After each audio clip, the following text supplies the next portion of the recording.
Hi friends, ನಮಸ್ಕಾರ. ಮತ್ತು ನನ್ನ ಚಾನಲ್ಗೆ ನಿಮಗೆಲ್ಲರಿಗೂ ಸ್ವಾಗತ. ಇವತ್ತು ನಾನು ಉತ್ತರ ಕರ್ನಾಟಕದ ಸ್ಪೆಷಲ್ ಮಂಡಾಳ್ ಒಗ್ಗರ್ಣೆ ಆ ರೆಸಿಪಿಯನ್ನು ನಿಮಗೆ ತೋರಿಸ್ಕೊಡ್ತಾ ಇದ್ದೀನಿ. ಇದಕ್ಕೆ ಸುಸ್ಲಾ ಅಂತಲೂ ಕರೀತಾರೆ. ನಿಮ್ಮ ಕಡೆ ಇದಕ್ಕೆ ಏನಂತ ನೀವು ಕರಿತೀರಿ ಆ್ಯಂಡ್ ಕಮೆಂಟ್ ಮೂಲಕ ನನಗೆ ಇದನ್ನು ತಿಳಿಸಿ.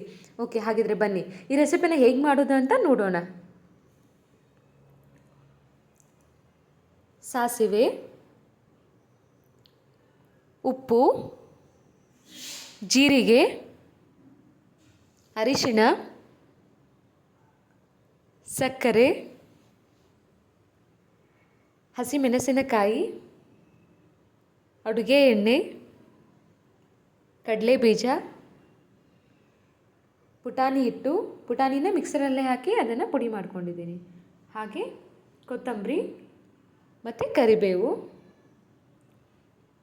ಇಲ್ಲಿ ನಾನು ಒಂದು ದೊಡ್ಡ ಈರುಳ್ಳಿನ ಸಣ್ಣದಾಗಿ ಕಟ್ ಮಾಡಿ ಇಟ್ಕೊಂಡಿದ್ದೀನಿ. ಹಾಗೆ ಇಲ್ಲಿ ಹುಣಸೆಹಣ್ಣಿನ ರಸನ ತೊಗೊಂಡಿದ್ದೀನಿ. ಹುಣಸೆಹಣ್ಣಿನ ನೀರಲ್ಲಿ ಹಾಕಿ ನೆನೆ ಇಟ್ಟು ಅದರದ್ದು ರಸ ಮತ್ತು ಚುರುಮುರಿ. ಇವಾಗ ಮೊದಲು ನಾನಿಲ್ಲಿ ಚುರುಮುರಿಯನ್ನು ಚೆನ್ನಾಗಿ ತೊಳ್ಕೊಂಡು ಅದನ್ನು ಸೈಡ್ ಎತ್ತಿಡೋಣ. ಯಾಕಂದರೆ ಚುರುಮುರಿಯಲ್ಲಿ ಸ್ವಲ್ಪ ಉಸುಗು ಥರ ಇರುತ್ತೆ. ಆ್ಯಂಡ್ ಯಾವಾಗಲೂ ಸುಸ್ಲಾ, ಮಂಡಾಳ ಒಗ್ಗರಣೆ ಇದೆಲ್ಲ ಮಾಡಬೇಕಾದ್ರೆ ಚುರುಮುರಿಯನ್ನು ನೆನೆಸಿ ಸೈಡು ತೆಗೆದಿಡಬೇಕು. ಅದನ್ನು ಜಾಸ್ತಿ ಹೊತ್ತಲ್ಲೂ ನೀರಲ್ಲಿ ಬಿಡಬೇಡಿ. ಚೆನ್ನಾಗಿ ತೊಳ್ಕೊಂಡು ಸೈಡ್ ಎತ್ತಿಡಿ.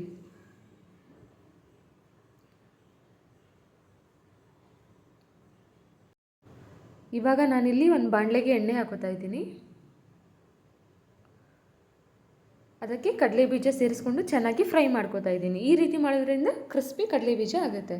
ನಿಮಗೆ ಈ ಥರ ಇಷ್ಟ ಆಗೋದಿಲ್ಲ ಅಂದರೆ ನೀವು ಒಗ್ಗರಣೆಯಲ್ಲೂ ಕೂಡ ಡೈರೆಕ್ಟಾಗಿ ಆವಾಗಲೇ ಹಾಕೋಬೋದು. ಇವಾಗ ನಾನು ಸೈಡ್ ಎತ್ತಿಡ್ತಾ ಇದ್ದೀನಿ ಕಡಲೆಬೀಜನ ಹುರ್ಕೊಂಡು.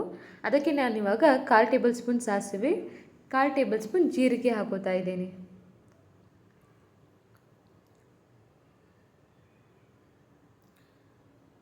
ಮತ್ತು ಅದಕ್ಕೆ ನಾನು ಗ್ರೀನ್ ಚಿಲ್ಲಿನ ಸೇರಿಸ್ಕೊಂಡೆ. ನಿಮಗೆ ಖಾರ ಎಷ್ಟು ಬೇಕೋ ನೋಡಿ ನೀವು ಸೇರಿಸ್ಕೊಳ್ಳಿ.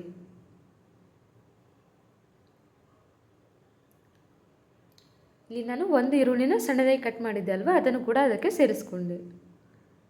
ಎಲ್ಲನೂ ಚೆನ್ನಾಗಿ ಮಿಕ್ಸ್ ಮಾಡಿ ಫ್ರೈ ಮಾಡ್ಕೊಳ್ಳಿ.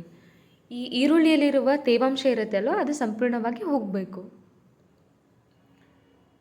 ಇಲ್ಲಾಂದರೆ ನಿಮಗೆ ಹಸಿ ಹಸಿ ವಾಸನೆ ಥರ ಆಗುತ್ತೆ.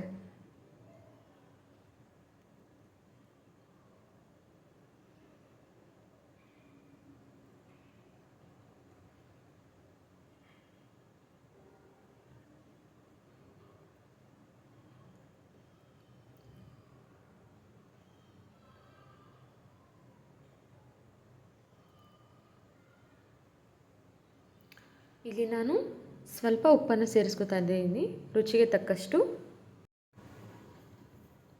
ಮತ್ತು 1/2 ಟೇಬಲ್ ಸ್ಪೂನ್ ಸಕ್ಕರೆನೂ ಕೂಡ ಸೇರಿಸ್ಕೊತಾ ಇದ್ದೀನಿ. ಸಕ್ಕರೆಯಿಂದ ಒಳ್ಳೆ ಫ್ಲೇವರ್ ಸಿಗುತ್ತೆ. ನಿಮಗೆ ಸಕ್ಕರೆ ಇಷ್ಟ ಇಲ್ಲ ಅಂದರೆ ಸ್ಕಿಪ್ ಮಾಡ್ಕೋಬೋದು, ಇಲ್ಲ ಚಿಟಿಕೆಯಷ್ಟು ಕೂಡ ಸೇರಿಸ್ಕೋಬಹುದು. ಎಲ್ಲನೂ ಚೆನ್ನಾಗಿ ಫ್ರೈ ಮಾಡ್ಕೊಳ್ಳಿ.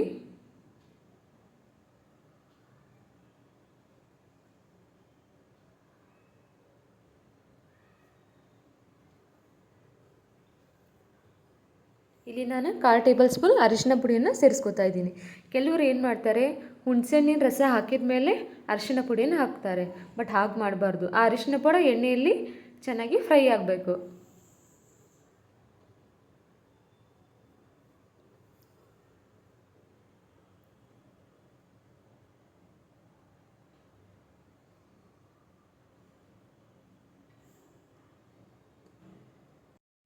ಇವಾಗ ಎಲ್ಲನೂ ಚೆನ್ನಾಗಿ ಫ್ರೈ ಮಾಡ್ಕೊಳ್ಳಿ.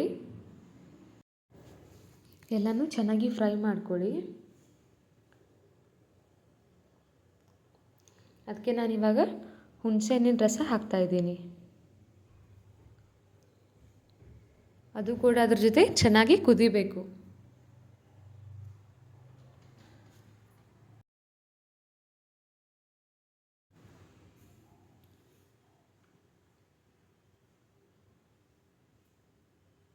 ನೋಡಿ, ಇವಾಗ ಮೇಲೆ ಎಣ್ಣೆ ಬಿಟ್ಟಿದೆ. ಇವಾಗ ಅದು ಕರೆಕ್ಟಾಗಿದೆ ಅಂತ ಅರ್ಥ.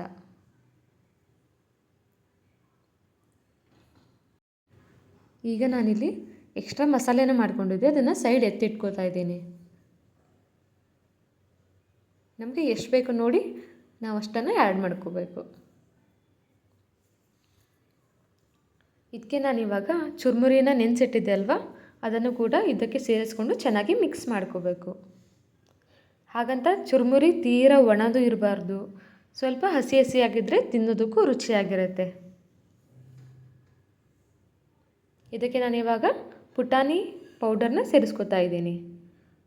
ಪುಟಾಣಿ ಹಿಟ್ಟನ್ನು ನೀವು ಮಿಕ್ಸಿಯಲ್ಲಿ ಹಾಕೋತಿರಲ್ಲ, ಫುಲ್ ಪೌಡ್ರ್ ಥರ ಮಾಡ್ಕೋಬೇಡಿ. ಇದಕ್ಕೆ ನಾನು ಮೇಲೆ ಕೊತ್ತಂಬರಿನ ಹಾಕಿ ಅದನ್ನು ಚೆನ್ನಾಗಿ ಮಿಕ್ಸ್ ಮಾಡ್ಕೋತಾ ಇದ್ದೀನಿ. ನೋಡಿ, ಇವಾಗ ನಮ್ಮ ಮಂಡಾಳು ಒಗ್ಗರಣೆ ಸಿದ್ಧವಾಗಿದೆ. ಈ ರೆಸಿಪಿಯನ್ನು ನಿಮ್ಮ ಮನೆಯಲ್ಲಿ ಟ್ರೈ ಮಾಡಿ. ಈ ವಿಡಿಯೋ ನಿಮಗೆ ಇಷ್ಟವಾಗಿದ್ದರೆ ಲೈಕ್ ಮಾಡಿ, ಶೇರ್ ಮಾಡಿ ಆ್ಯಂಡ್ ಸಬ್ಸ್ಕ್ರೈಬ್ ಮಾಡೋದನ್ನು ಮಾತ್ರ ಮರೆಯಬೇಡಿ. ಮತ್ತೆ ನಾವು ಮುಂದಿನ ವಿಡಿಯೋದಲ್ಲಿ ಸಿಗೋಣ. ಹಾಗೆ ನಿಮಗೆ ಯಾವುದಾದ್ರೂ ರೆಸಿಪಿ ಬೇಕಂದರೆ ಕಮೆಂಟ್ ಮೂಲಕ ನನಗೆ ತಿಳಿಸಿ. ಆ್ಯಂಡ್ ಈ ವಿಡಿಯೋನ ಬರೀ ನೀವಷ್ಟೇ ನೋಡೋದಲ್ಲ, ಬೇರೆಯವ್ರಿಗೂ ಕೂಡ ಶೇರ್ ಮಾಡಿ. ಧನ್ಯವಾದಗಳು.